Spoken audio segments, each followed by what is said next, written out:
I'm Aryeh Schwartz, along with my co-hosts tonight, Rachel Galligan, Pat Ralph, and a special guest, Brady Klopfer. Welcome to the WNBA Insider Show. Each week we cover different topics important to the W. Using X's and O's along with key stats, we bring honest and critical analysis. What up, LA? What up, LA? We got a special guest for you tonight, one of our beat writers based in the LA area, Brady Klopfer. Brady, say hi to the folks and welcome to the show. Thank you for having me on. Been meaning to get on here for a while. Excited to finally be here. So, Brady, you've been doing some amazing work, covering the Sparks all season and just crushing it. Could you talk to me? Give me no problem. It has nothing to do with your allegiance to us, but but I want to talk to you. I mean, LA Sparks, you came onto this beat coming off of back-to-back finals appearances. Give me kind of your mindset. Even before we get into the season, what was your mindset about this team going into the year? Well, I believe when we did our picks at the beginning of the year, I had predicted them to win the championship. I thought you look like a fool, don't you? I do now. I thought that they were the most talented team, one of the most balanced and experienced teams with one of the best coaches. I still think all of those things. But I expected us to see this continuation of the trend that we have been building of Minnesota and Los Angeles being the elite teams that were just ahead of the other 10 teams. That obviously didn't happen. But going into the season, I didn't really see any reason to think that we were going to see a deviation from kind of a two-headed monster at the top of the league. But here we are, and they're both gone now. Yeah, and I guess I kind of want to ask you this. Focusing more on the Sparks, do you believe that, how much of the early injuries that this team faced? I feel like Parker was injured early on, and then when Parker comes back, Nneka gets injured. Then obviously she had later season injuries or issues. How much of their season, if you want to call it a derailing, comes down to injuries, and how much of it is they just weren't it this year? It's definitely both. They weren't it this year. Even when they were healthy, they just weren't quite good enough. But the flip side of that is, as we're seeing right now at the juncture that we are in the playoffs, a lot of these things come down to variation, especially with these single elimination games now, where if the Sparks hadn't been injured, even though they're not quite good enough, if they hadn't been injured, they probably end up with the third or the fourth seed. And then they don't have the single elimination games. They get some much needed rest that absolutely destroyed them at the end of the season and at the playoffs. And who knows what kind of noise they might be making in the playoffs. As we've seen, there's enough parity this year that anyone has a shot on any given night. So even if they had been healthy all year, I don't think they were as good as the top teams in the league. I don't think they would have won the title. But I do think that they would have slid into one of those higher seeds, avoided the single elimination games and the travel that ultimately doomed them in, and at least given themselves, a roll of the dice. But I don't think they would have been the favorites. Pat, do you agree or disagree? Well, I think I was actually going to ask this. You stole my question a little bit, Ari, but that's okay. I felt like watching them this year that it felt like something was kind of off, and after they got off to that hot start at the beginning of the year when they had the best record in the league for the first couple of weeks there, it seemed fine. But then after that, something seemed off. And then I really look at it as like when they were without Nneka for so much of the season, I think it really threw off that chemistry, it felt like, Brady. And it felt like even when they got her back, things just felt out of whack, and nothing seemed to click. And then you look at too, like, I think Odyssey had a great season last year. She takes a major step back this year. So you lose that factor too. So I think you're right. I think it's a little bit mix of just like, and I think that their margin of error that they had, and we talked about this with the Lynx before, like the margin of error they had against their opponents was wiped out this year because of how much better the league got. The last year, I mean, their rebounding numbers and their 3-point numbers are actually not a new thing. I mean, if you look, like last year, they were not a good rebounding team either, and they were not a good 3-point shooting team. But the difference, though, is now these other teams are so much better at that. It's like that margin of error that they once had is now gone. And like you guys said, even if they were healthy, it's not a guarantee that they still be playing right now. And that margin of error is a really important thing to note, because with the way the league is growing, that just finally came to a head this year. And I think that was inevitable. I didn't expect it to happen this year, but I think if you look in any professional sports organization, you see this trend. It always happens where the teams in front are able to keep doing what they've been doing because it's working. The teams behind them are forced to innovate and evolve and find a way to catch up to the teams in front of them. It's always easier to speed up when you're in second place than when you're in first place. And then eventually they surpass those teams.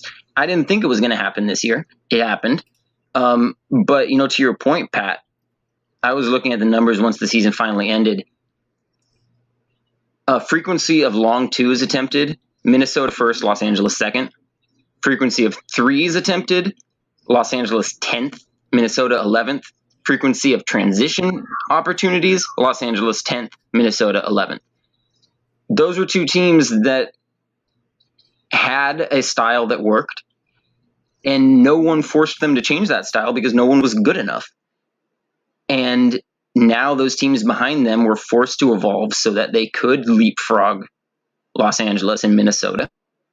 And like you said, there's enough talent in the league, there's enough parity in the league that the Sparks didn't have that margin for error anymore. They weren't playing the game in a modern way. And like you mentioned, Pat, they weren't clicking, they weren't cohesive.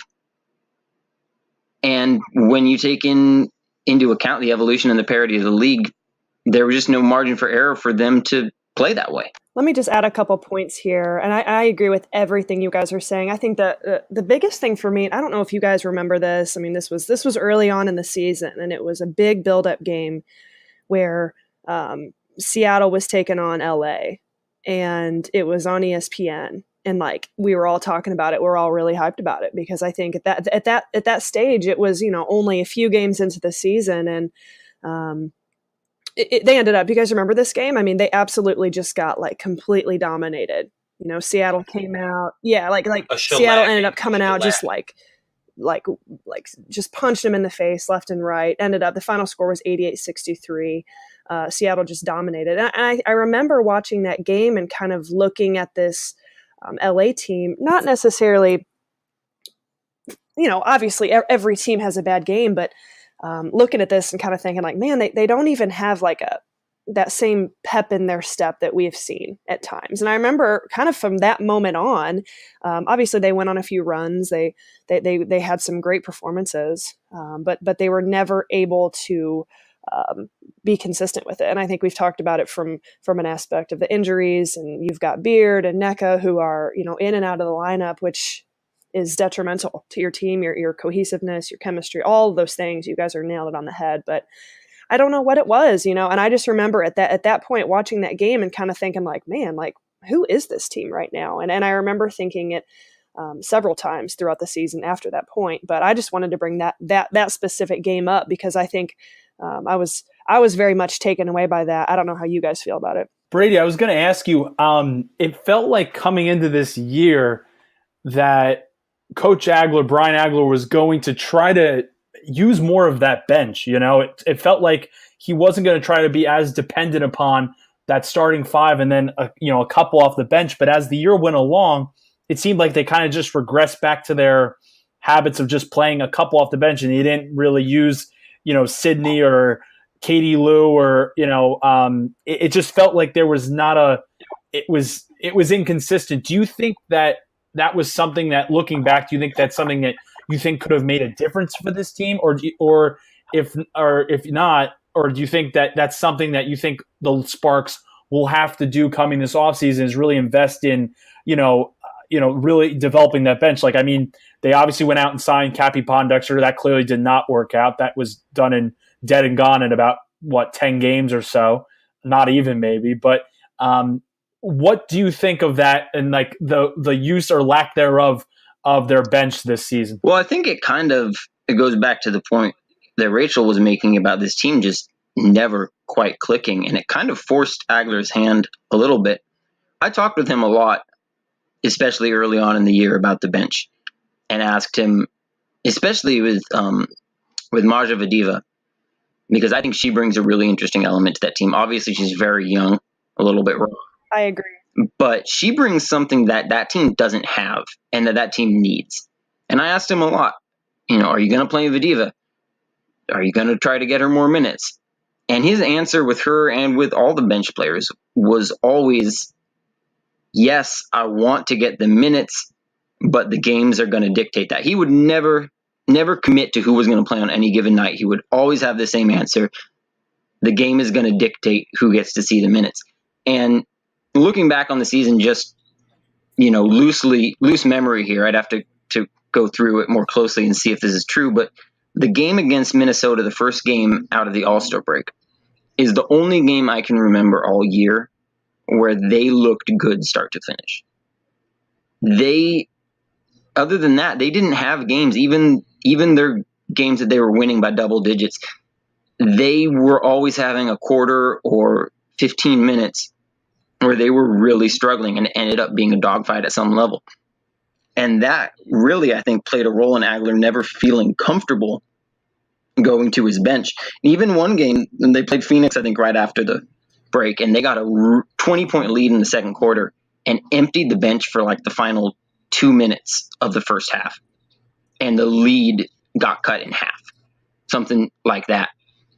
And I think Agler just saw that those players weren't quite experienced enough yet. Vadiva and Samuelson and Weiss, they just weren't quite ready.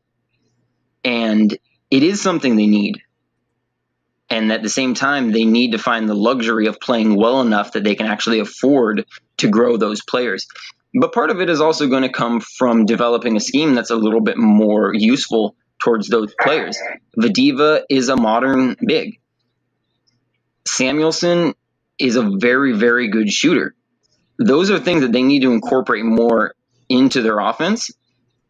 And if they adjust their offense a little bit next year, they'll be able to actually play those players and have them be assets rather than having to wait until they have garbage time where they can get those guys in.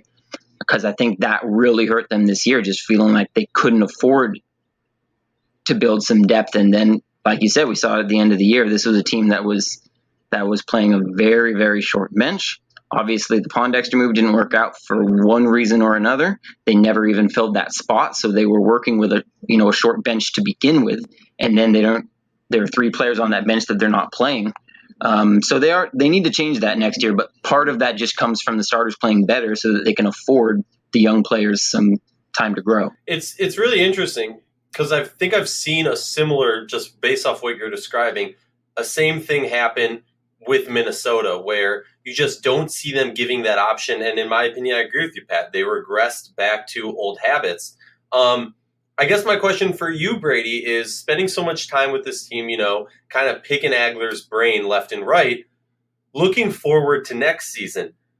Is this going to be, look, we know Nneka's not going anywhere. Candace isn't going anywhere. They're never going to let Chelsea go. There's some questions about whether or not Beard will return for another year. She obviously has gas left in the tank. Shout out to Defensive Player of the Year award, which we'll touch on shortly. My question for you, Brady, is do you feel like we're going to see, some turnaround on this team, or is this essentially the same roster? In my opinion, Odyssey Sims is gone. But kind of speak on that and what you think this roster is going to look like next year. I think it's going to be pretty similar. I think they realize that they have the pieces. This team is so similar to the 2017 team that surely feels like they should have won the title that year. I think for the team, they're going to realize that they need to make some adjustments to the way they play more than adjustments to the personnel. And I think they tried to make those adjustments this year, but because they had been so good in years past, they didn't really see how imperative those adjustments were. And Candace Parker said it after the Mystics destroyed them to end their season. She said that the game is changing. We can't play the way that we played before. It's not going to work anymore. And Agler said that a lot through the year.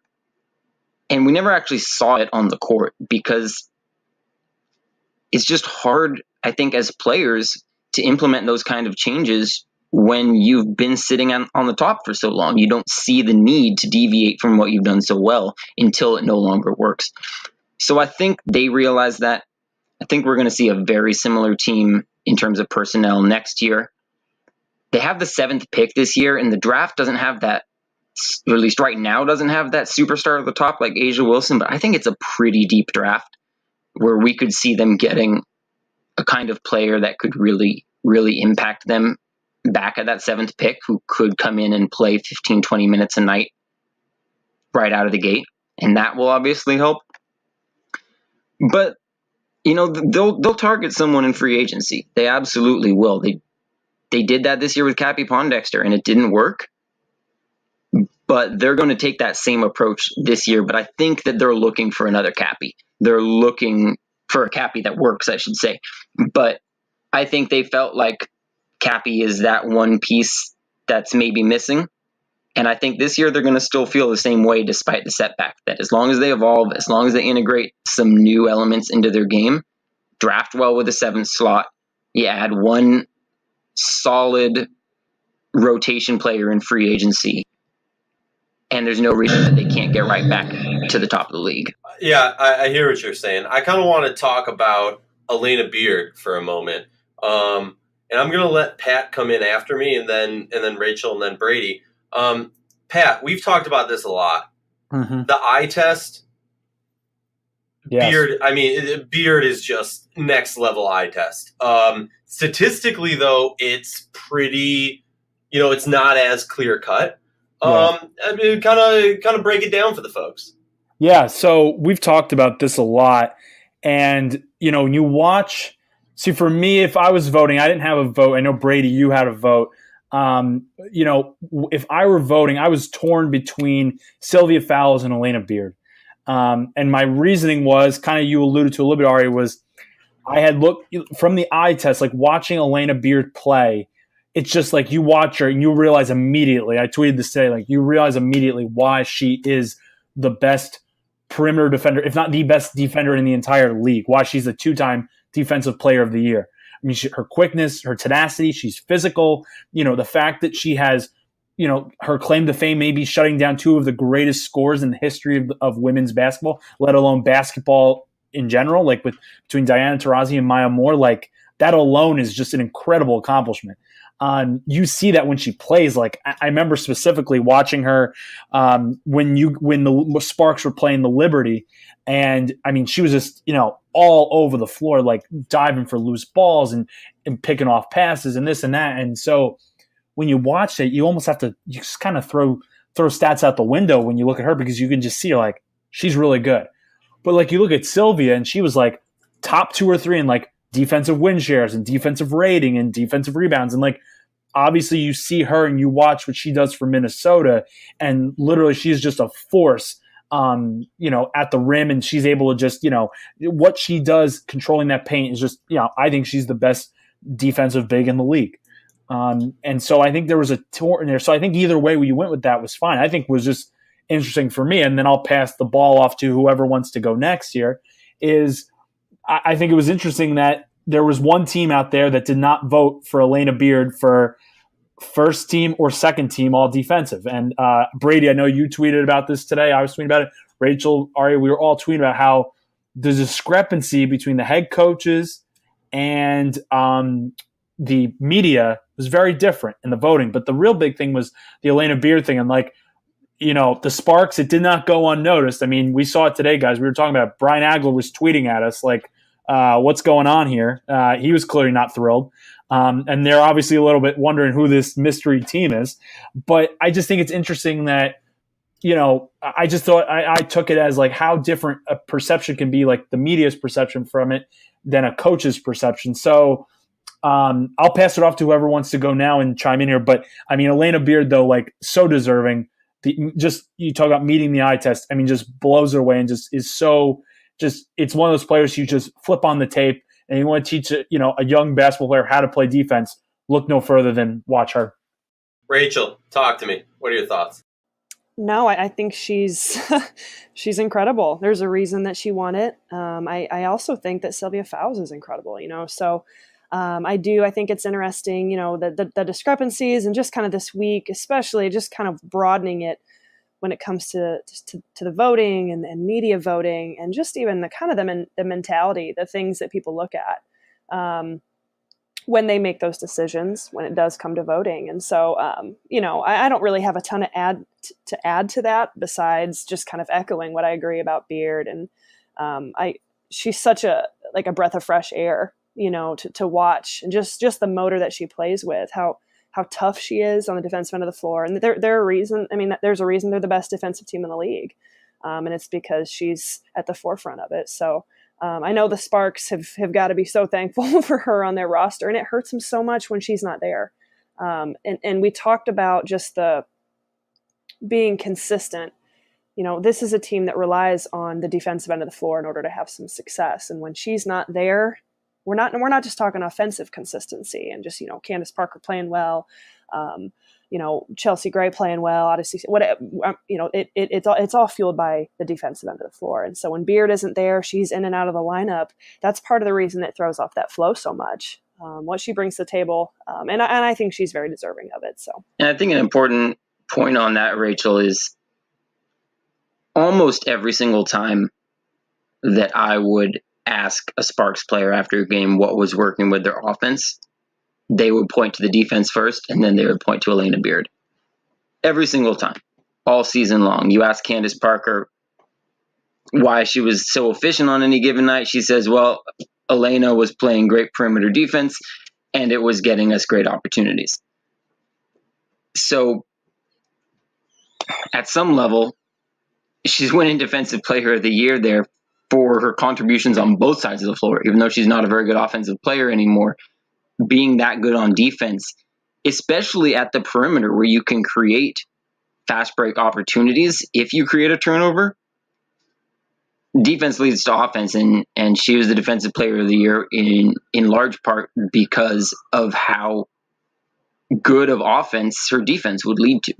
And just for the record, if you opened up my Word document with my ballot on it and went through all the edits, you would see Alana Beard, Sylvia Fowles, Jessica Breland, changing over and over and over and over and over again. I think I changed my mind a good 15 times on the day when that was due. It's tough. So they're all deserving. Wow. 100%. I mean, look, I was getting a lot of flack for my criticism of the voting system or the number of votes that Nikki got versus Dan Hughes and all that. And I think a lot of it got misconstrued. That my thing is, one, there should be a different system where you're allowed to vote a second best or a third best even. I don't know. But the fact that it wasn't that far of a Nikki was the head coach. It should have been more competitive in the final ballot for us to view. And there's a lot to it. I get that. I just had to put that in there. I want to thank everybody for this episode because it was an amazing episode. This has been the WNBA Insider Show. Rachel Galligan, Pat Ralph, special guest Brady Klopfer, and me, Aryeh Schwartz. Each week, important topics covering the WNBA.